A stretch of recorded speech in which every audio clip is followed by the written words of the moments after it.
welcome to my channel.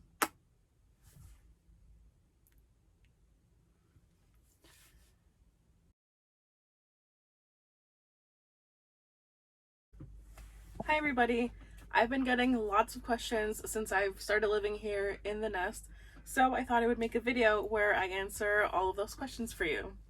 And if there's some questions that you have that I don't answer in this video, just let me know. Somebody asked me about when I'm on the road, how do I keep things from moving around if I took off the bungee cords that are up here? But these actually are still here, so you can disconnect them for easy access. So there's still, there's these like little buttons or something, I don't know what you would call them, on the inside that hold them.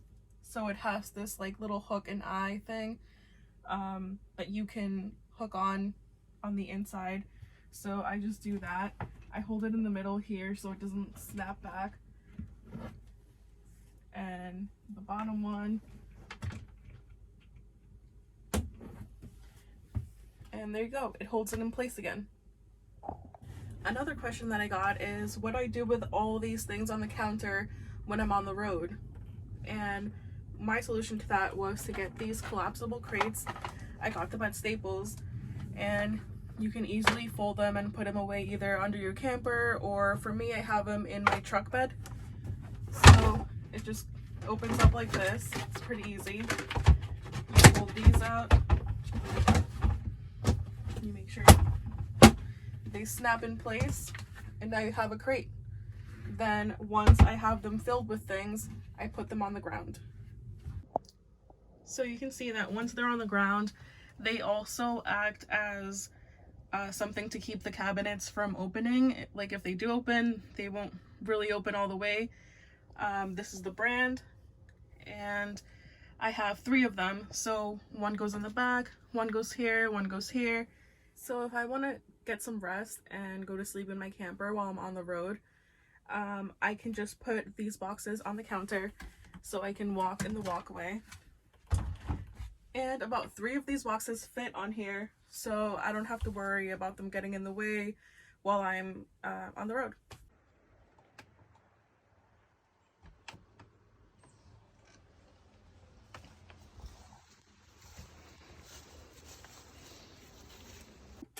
Another question I get a lot is, does it bother you that there is no sink in the bathroom? No, it doesn't bother me, because I use my hand sanitizer right there for when I'm just going to go pee. And then if I'm going to do other stuff, I just go in here and wash my hands. It's very close by. Like, I'm sure this is the distance between your toilet and your sink, maybe in your bathroom at your house. So no, doesn't bother me. Another question for you, Princess. I get a lot of people asking me, is Princess okay in the camper? Like, oh my god, it's so small. She's such a big dog. Is she okay in there? Yeah, she's okay. Even when I lived in a big ass apartment, I would watch her on the camera and all she would do is like this all day. She would literally just lay there all day. She would walk around maybe to like go to another spot and lie down, but while I wasn't home, she would just lay there. And I open up the windows for her when I leave so she can look outside. The door has a shade as well, so she can look out the window that way. And she's like, even when I had the big apartment, she didn't go running around the apartment all the time. She didn't need much space. So now when I get home, I let her go outside right away. I give her a long walk. We go hiking a lot, so she gets her exercise. So she's not cooped up here all day. Like this, that's just when I'm working. And like I mentioned before, she has her dog walker that takes her on long walks. And now that we're in Fort Lauderdale, we're going to be looking for somebody to do the same here. One of the questions that I get a lot is, what do you do with your dog when you're working? So for about 5 years, Princess has had a dog walker. Her name is Jess. And we actually moved closer to her when we moved to the campground, and she would walk her for 1 hour on my 8-hour shifts, and then she would take her for about 4 hours on my 12-hour shifts. So she wouldn't be alone for too long in the camper anyways, and sometimes she would take her for longer because the dog walker also trained dogs, and she would take Princess because Princess is very calm and easygoing, and she would show other dogs how to behave. This is her giving me a paw. And when Princess is alone, I also leave the AC on for her if it's appropriate. Sometimes all that needs to be open is the windows, have the vent on for her. So it's very important for me to check the weather for that day before I leave for work. And there has been times where the campground did not have electricity, so I asked the dog walker or my neighbor to come and check on Princess to make sure that it's not too hot for her. I have seen some thermostats that people have posted online where you can check on your phone, or it'll give you an alert if it gets too hot or too cold in the camper. But so far I have not needed that. I'm sorry it's so loud in here now. It started downpouring, but I wanted to get one thing in about Princess in the camper. She would cry and cry and cry the first week or so of her being in the camper alone.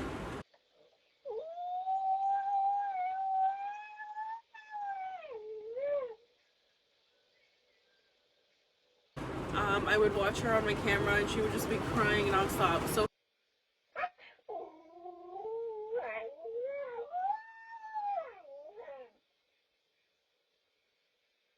her dog walker had to come rescue her twice while I was at work, so I wouldn't have to come home from work.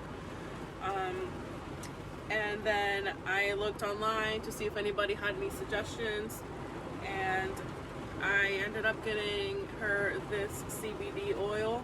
At first I did CBD treats, but I found this worked faster. It's for dogs, it's to calm them down. And then I also played the radio for her all day. An awesome surgeon, Dr. Carroll, donated a little radio that he had for Princess, so the music could have a nice calming effect for her, so it wouldn't be just dead silent. She wouldn't be listening for cars to drive by and thinking it's me every time. So your dogs might have a bit of an adjustment period to get over, but in time, hopefully, they'll be okay. She did destroy some little things that I had, and one big thing, I'll put the video after I'm done answering this question. She just went up to my shade and pulled the string, and I had to buy a whole new one, and it was like $200. So I was very mad at her, but what can you do? She was freaking out. She didn't know what was going on. She's just a little baby dog.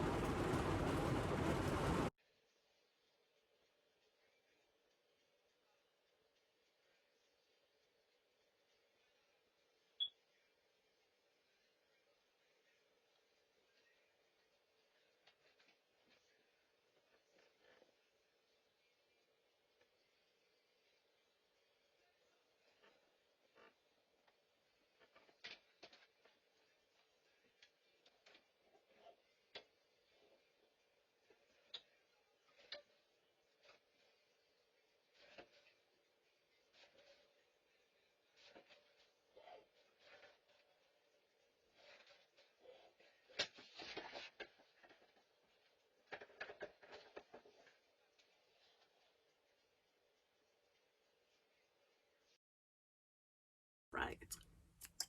All right. So another question that I got was the price of living this life, I guess. So for the campground at Sutton Falls, I paid for the whole season, and if you break it down, it was about $500 a month, and that's not bad. Then you have to pay for electricity and internet, water is included, and then you have to pay for your propane usage. So every time I filled up my propane, from like when it was empty, it was $23 to fill up, and I forgot the size of the gallon of the tank. I'm sorry. And then for electricity, it really varied. So some months I would pay like $20, $14, and then $30, and then I think the last month was about $50. So it really, really varied. And I think it was just on whether I used the AC or not. Did I use my sewing machines a lot that month? It just really, really varied on what you use your electricity for. So another question from Barry Cullen that goes along with the cost stuff. He asked me how much the fees were for the campground. So I told you how much those were in Massachusetts. In Fort Lauderdale, because I'm here in the winter, which is like high demand, everybody wants to come here and get away from the snow. I totally get it. It is way more expensive. So it varies by month. I looked at different campgrounds in the area, and they all had different prices per month, and January and December seem to be the most expensive months. So I'll give you like a ballpark of how much it was here because I don't exactly remember, but for the month of October it was about $600 for 1 month, and then for November it skyrockets to $1,300 a month. Like, you can get a nice apartment where I used to live in Worcester for that much. Then for January, December, it goes up to $1,500 a month.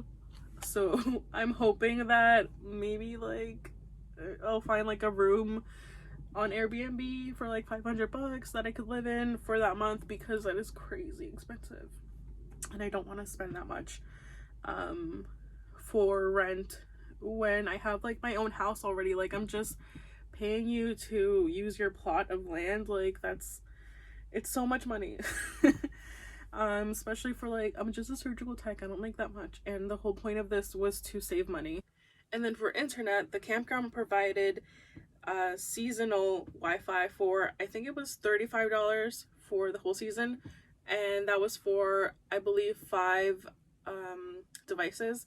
So then if I wanted to add more devices, it was $5 more, but that only included the things that I needed. So then if somebody came over to visit, there was no signal at that campground, so they would have to pay for their device for the day. I forgot, I think it was about $5 a day.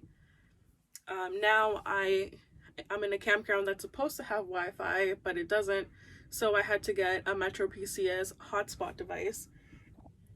This is what it looks like. It was pretty easy to set up.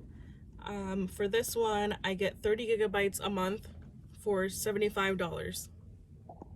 And for the device itself, I believe it was $40 because I already have a line with Metro PCS. And Metro PCS also allows you to use your phone as a hotspot as well. So I use the 15 gigabytes that's provided with that. I mainly got the hotspot device for when I'm not home. That way I can watch Princess on my security camera and make sure that she's doing okay.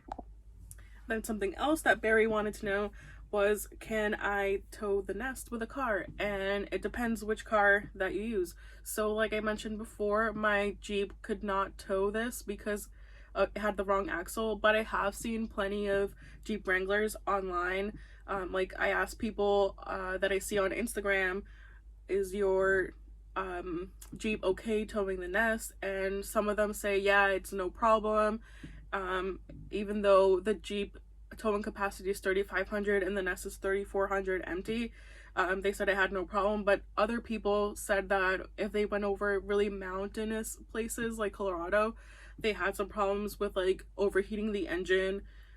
Somebody said that their bumper, their Smitty built bumper got bent.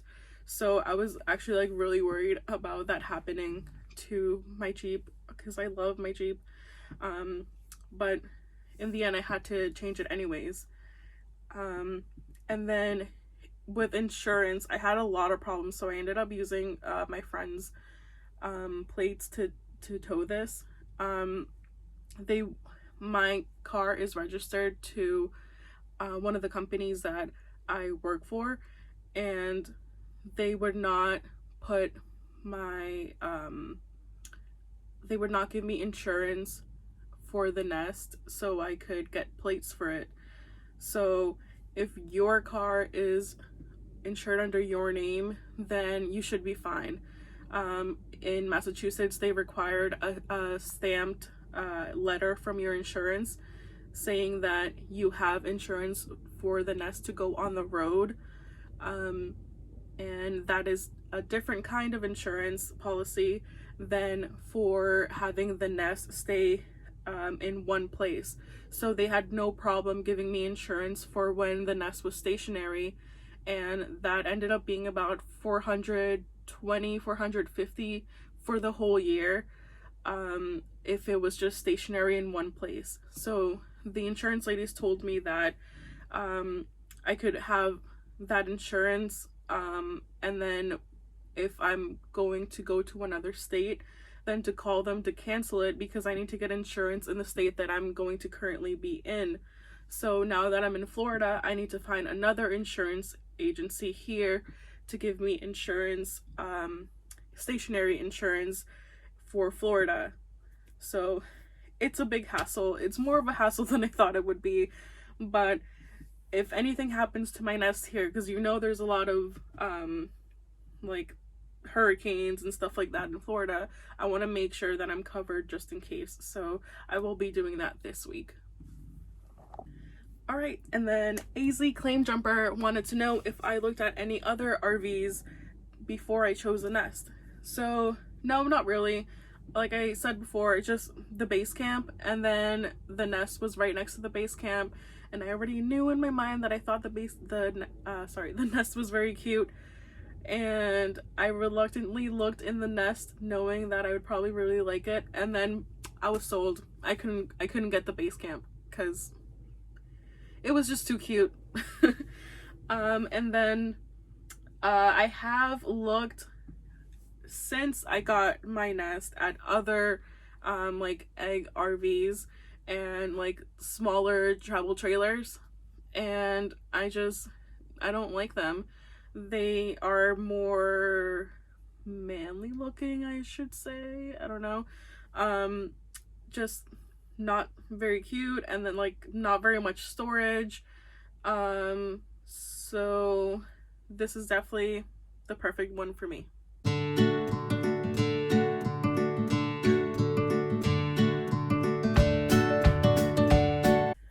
I did look at a bunch of other Airstreams though when I went to Colonial Airstream in New Jersey, and I'll be doing a video about that as well, so you can see like the prices, all of the storage, like all the different setups that they offer, because I don't know, like sometimes people can't make it there in person, so maybe my video will be the next best thing, I guess.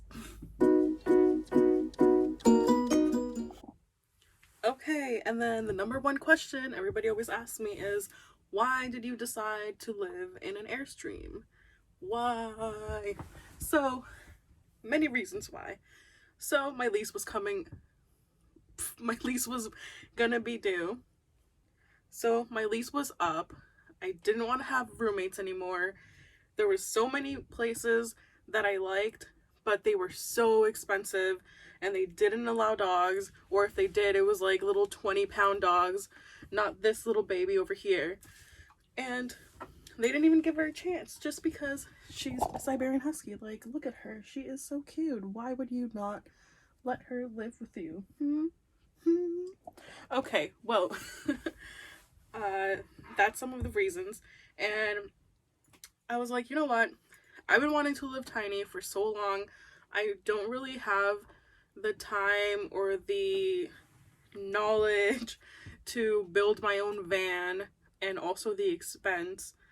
So let me look at travel trailers. And actually, this is something I thought up with one of the travel nurses that was at the hospital where I worked. Her name is Zakaya.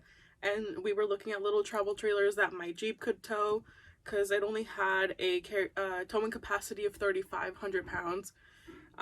Which I later found out it had the wrong axle, so it could only actually tow 2,000 pounds. So that's why I had to trade in my Wrangler for the Jeep truck.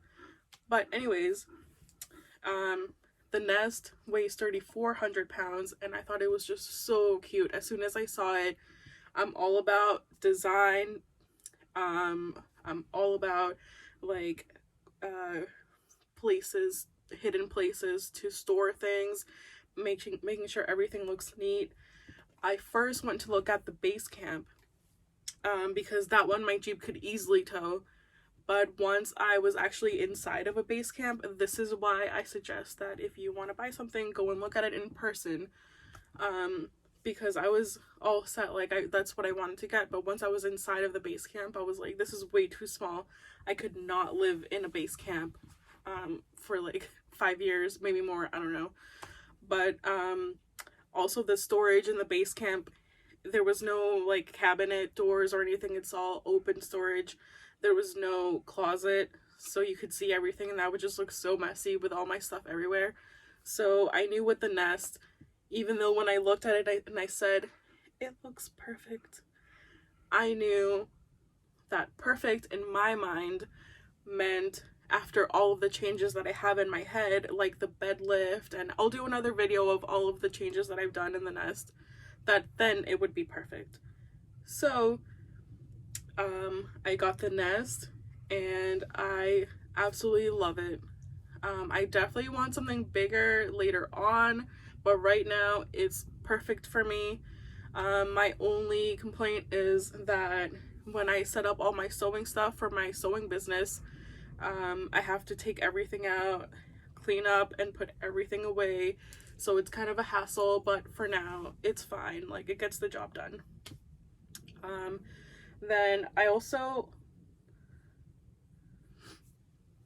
Then another reason why I wanted to do this was because I wanted to travel the country and get to know more people, make friends everywhere, make connections everywhere. I want to go to PA school, so working as a traveling surgical tech pays way more than being a staff surgical tech at a hospital.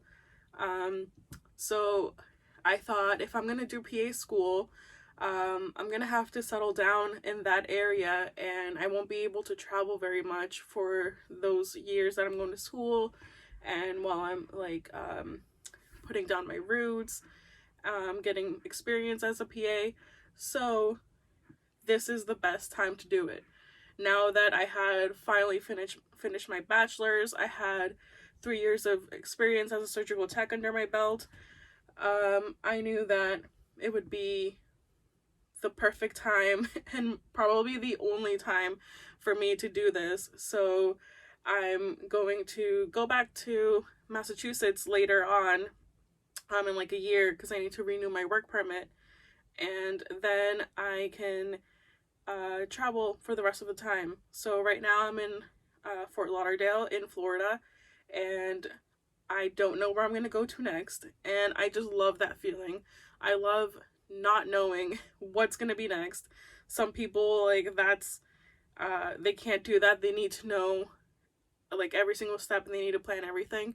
But for me, I love that I can just say, I am going to go here on the map, and I can bring my whole house there and my princess, and I can just like, I can be fine. I don't need to worry about where am I going to rent. Are they going to charge me so much? Are they going to allow princess? Although those are some factors that you need to consider with campgrounds as well. Some campgrounds don't allow dogs or dogs over a certain weight.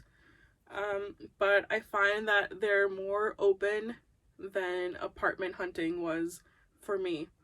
I also love that I can just open my door and say, hello, New Jersey.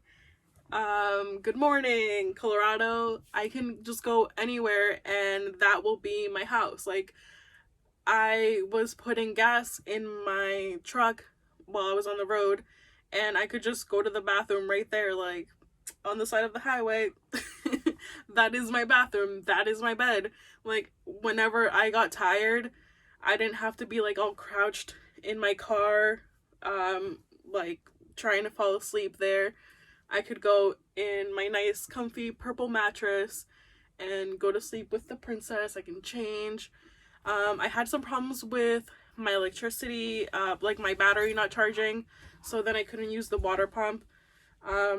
But I think I'm going to get something for that, if like for boondocking later on, if I do plan on taking more like longer road trips again. But I had some wonderful friends that let me shower at their house on the way down from Massachusetts to Florida, and that was the best feeling ever.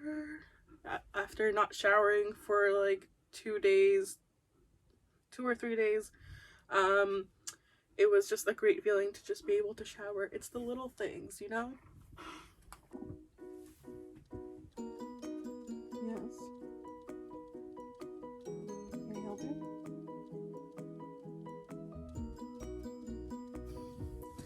So, do you guys have any more questions? I can make a part 2 if you guys have more questions, so just leave them in the comments and I will make sure to answer them later.